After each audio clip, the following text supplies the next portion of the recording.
नमस्कार, मी बाबा बेलापूरकर. आपण पाहत आहात एकजूट महाराष्ट्र न्यूज.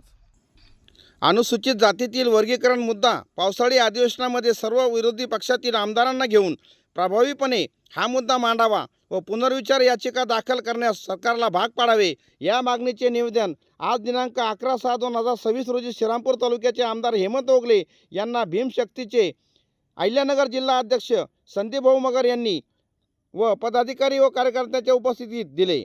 यावेळी मगर म्हणाले की अनुसूचित जातीमध्ये 59 जाती आहे. त्या जातींमध्ये राज्य सरकारला जातीमध्ये वर्गीकरण करून सामाजिक तेढ निर्माण करायचे आहे. अनुसूचित जातीमध्ये आजही काही समाजातील अनेक घटकांना विकास व मूलभूत सुविधापासून वंचित आहे. काही व्यक्ती व काही घटकांचा विकास झाला असल्याने ते संपूर्ण समाजाचा सर्वांगीण विकास झाला असे म्हणता येणार नाही. तरी शासनाने अनुसूचित जातीच्या आरक्षणामध्ये वर्गीकरणाचा मुद्दा उपस्थित केल्यास समाजात फूट पडण्याची शक्यता असून सामाजिक सलोखा आणि एकात्मतेला धक्का पोहोचू शकतो. त्यामुळे अनुसूचित जातीमध्ये कोणत्याही प्रकारचे उपवर्गीकरण येऊ नये म्हणून आमची आपणाकडे मागणी आहे की आपण येत्या पावसाळी अधिवेशनामध्ये सर्व विरोधी पक्षांना बरोबर घेऊन सरकारला पुनर्विचार याचिका सर्वोच्च न्यायालयात दाखल करण्यास भाग पाडावे अशी आपणाकडे मागणी करीत आहोत. असं झाले नाही तर सर्व समाज रस्त्यावर उतरल्याशिवाय राहणार नाही आणि आम्ही तीव्र स्वरूपाचे आंदोलन छेडल्याशिवाय राहणार नाही. यावेळी जिल्हा सचिव अल्ताबाई शेख, महिला जिल्हा उपाध्यक्ष विजयाताई वारसे, महिला शहराध्यक्ष रोहिणीताई बनसोडे, अध्यक्ष रेणुकाताई गवळी, जिल्हा संघटक विशाल तोरणे, तालुका युवक अध्यक्ष अनिल माघाडे आदी असंख्य कार्यकर्ते उपस्थित होते. तसेच उपाध्यक्ष तन्वीर शेख, राऊरी अध्यक्ष यासिनभाई शेख, महेश मोरे, आकाश जाधव, सलीम सय्यद, विश्वास भोसले, प्रशांत भोसले आदी कार्यकर्तेही उपस्थित होते.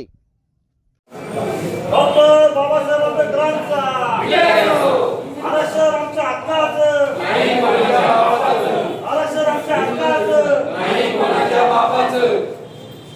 बाबासाहेब आंबेडकरांचा, लोकशाही अण्णाभाऊ साठेंचा, कर्मवीर भाऊराव पाटलांचा, महात्मा फुलेंचा यांना यासाठी निवेदन देतो की अनुसूचित जातीच्या मध्ये जे वर्गीकरण करण्याचा घाट आहे सरकार घालत आहे त्याला हाणून पाडावं. आता येणाऱ्या पावसाळ्या अधिवेशनामध्ये तुम्ही जो मुद्दा मांडा की अनुसूचित जातीमध्ये 59 जाती, त्या जातीमध्ये एकोप राहायला पाहिजे. राज्य सरकार आणि केंद्र सरकार याच्यामध्ये या जातीमध्ये फूट पाडून काही आमच्या त्या जातीतले बांधव त्यांना वेगळं करायचं काम चालू आहे आणि ते जर झालं तर जातीमध्ये भांडणं लागतील. म्हणून आज आमदार साहेबांना आम्ही निवेदन देण्यासाठी आलो होतो तर तुम्ही आमचं निवेदन विधान भवनात मांडून पावसाळ्या अधिवेशनामध्ये त्याला सरकारला पुनर् याचिका दाखल करण्यासाठी भाग पाडावे यासाठी आम्ही निवेदन देण्यासाठी आलो होतो.